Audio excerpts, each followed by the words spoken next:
believe. That is a young man in just his second season in MotoGP. Up the inside, there was hardly any room.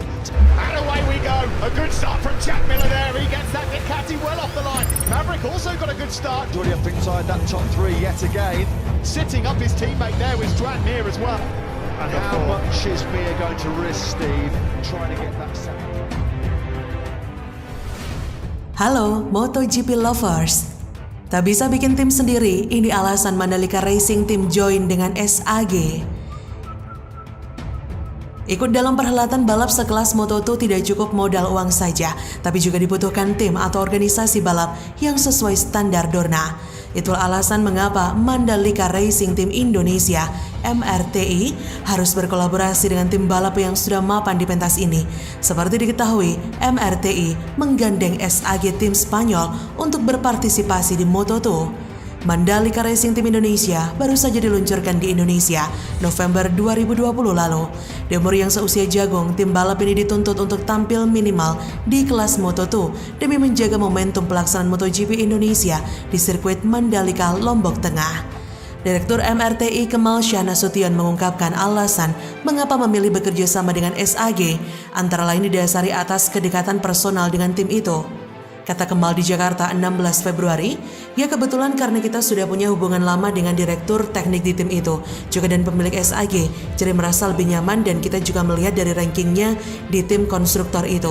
Kalau nggak salah dia masuk 10 besar, jadi menurut kami sangat cocok untuk mengadakan kerjasama dengan mereka yang sudah mempunyai keahlian lebih dari kita. Lalu, seperti apa bentuk kerjasamanya? Kata Kemal, jadi kita kolaborasi, mereka mengizinkan 5 orang Indonesia untuk masuk blending ke dalam tim untuk belajar bagaimana jalannya sebuah sistem tim balap. Mulai dari tekniknya sampai administrasinya semua ada. Berikut kita juga mendapatkan jatah 2 mekanik kita yang bisa magang. Kerja sama kami berdurasi 3 tahun tapi akan direview setiap tahun. Jelas Kemal. Kerjasama ini melahirkan tim baru bernama Pertamina Mandalika SAG Team. Memang patut disayangkan, tidak ada nama pembalap Indonesia yang berlaga di Moto2 bersama tim ini. 2 pebalap yang dipastikan menjadi penggawa Pertamina Mandalika SAG Team adalah wajah asing seperti Thomas Luthi dan Bo Ben Schneider. Dimas Eki yang semula digadang-gadang akan menjadi salah satu pebalap Pertamina Mandalika SAG Team yang berkompetisi di Moto2, akhirnya harus pasrah hanya berlaga di FIM CF Moto2 lantaran tidak mendapat restu dari Dorna. Menurut Kemal, Dimas Eki batal mentas di Moto2 karena ia sudah setahun absen dari dunia balap internasional. Selain itu, pada 2019 lalu, Dimas juga tidak ikut ajang Moto2 semusim penuh bersama Honda Tim Asia, sehingga Dimas harus membuktikan lebih dahulu kemampuannya di CF Moto2 sebelum diberi kesempatan berkompetisi di Moto2. Mandalika Racing Team ungkap alasan Dimas Eki gagal tampil di Moto2.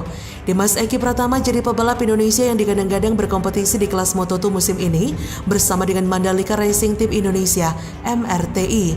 Tapi ketika nama-nama pebalap Pertamina Mandalika SAG Team diumumkan, tidak ada nama Dimas Eki di sana. Hanya ada nama-nama asing seperti Tom Luthi dan Bo Ben Schneider.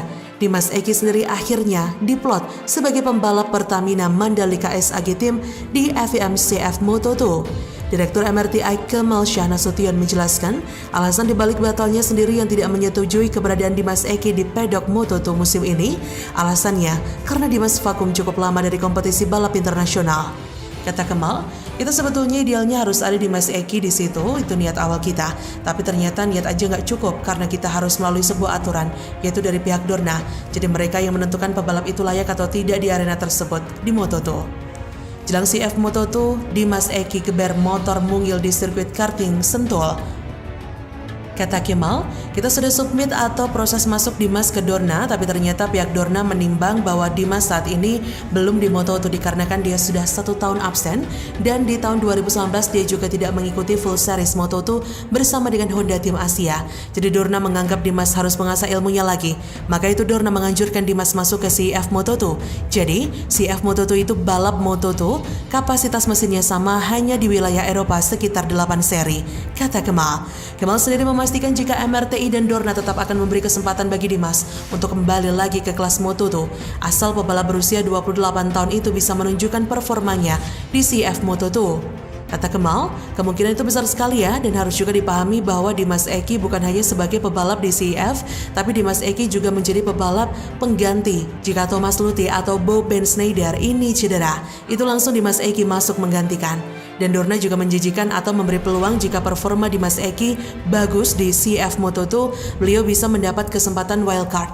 Jadi untuk dia, tampil ke Moto2 itu sangat besar. Kita harap Mandalika sirkuit itu bisa terlaksana dalam MotoGP-nya. Mudah-mudahan Dimas Eki bisa wildcard di situ. Jadi kita punya 3 pebalap nanti yang akan tampil di situ. Menurut Kemal, Dimas Eki bisa tampil sebagai wildcard di Moto2 musim depan jika ia bisa memungkasi balapan CEF Moto2 musim ini di peringkat 5 besar. Ditemui Detik Auto di sirkuit karting Sentul, Dimas Eki sendiri mengaku cukup kecewa karena tidak bisa tampil di kelas Moto2 musim ini. Namun pebalap asal Depok itu tetap bersemangat dan optimis, juga berharap hal ini bisa menjadi momentum bagi dirinya untuk berprestasi lebih jauh di kancah balap motor dunia. Dia berkata, rasa kecewa sih pasti ada, karena kan semua cita-cita pebalap Indonesia terutama saya ada di kelas Grand Prix GP Moto2. Tapi ini mungkin salah satu jalannya juga yang dikasih sama Mandalika Racing Team. Mudah-mudahan balik ke CEF Moto2 supaya jadi batu lompatan ke Moto2 Grand Prix lagi, kata Dimas. Well, itulah informasi untuk hari ini. Terima kasih sudah stay tune. Mari bantu channel ini untuk terus berkembang dengan cara subscribe, like, komen, dan share di sosial media Anda. Thanks for watching.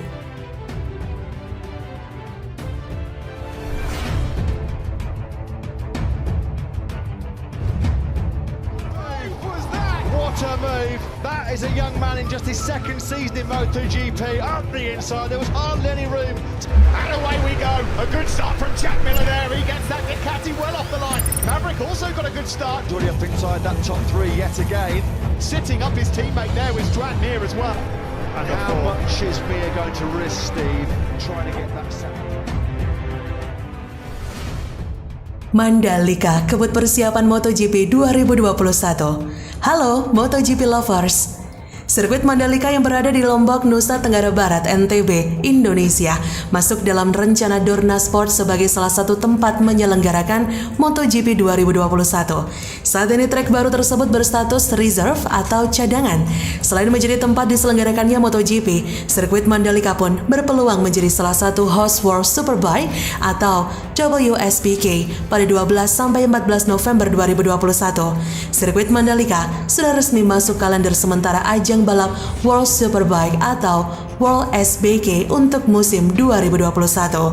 Beberapa waktu lalu Dorna Sport memberikan tenggang waktu bahwa Mandalika harus rampung pada Juni 2021 sehingga bisa dilakukan homologasi pada Juli dan akan digunakan untuk balapan sekitar Oktober atau November akhir musim. Sisa waktu pengerjaan tinggal 4 bulan lagi. Namun memang ada syarat yang harus dipenuhi untuk bisa menggelar balapan. Selain merampungkan pembangunannya, sirkuit Mandalika harus lebih dulu lolos homologasi. Homologasi merupakan proses penilaian semua aspek balap terhadap standar yang telah ditentukan guna mendapatkan lisensi atau izin. Sertifikasi ini merupakan syarat penting yang dibutuhkan untuk menggelar balapan. CEO Dorna, Carmelo Espeleta, mengakui upaya besar dari banyak pemangku kepentingan dalam proyek ini.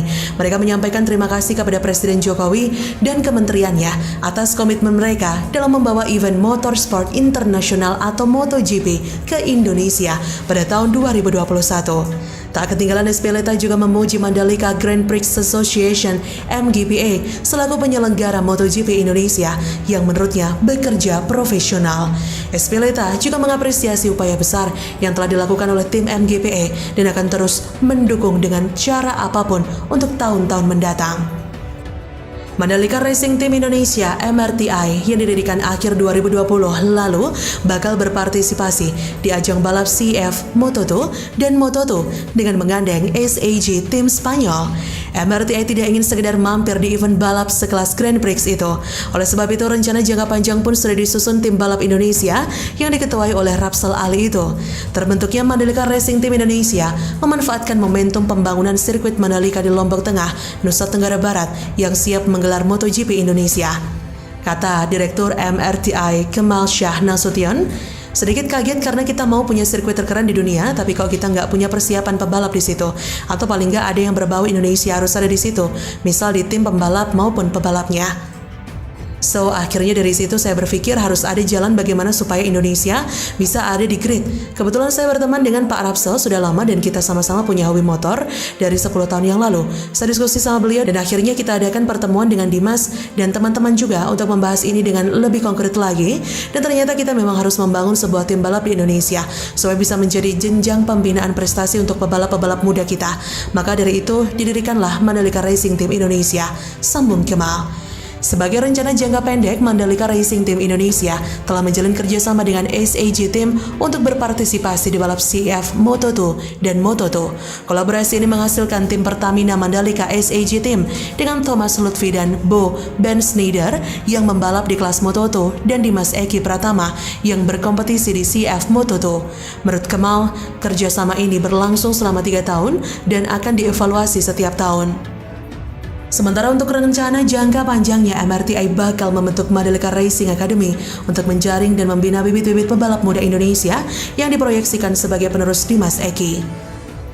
Kata Kemal, kita akan ada Mandalika Racing Academy, jadi pembinaan pebalapnya akan berjenjang.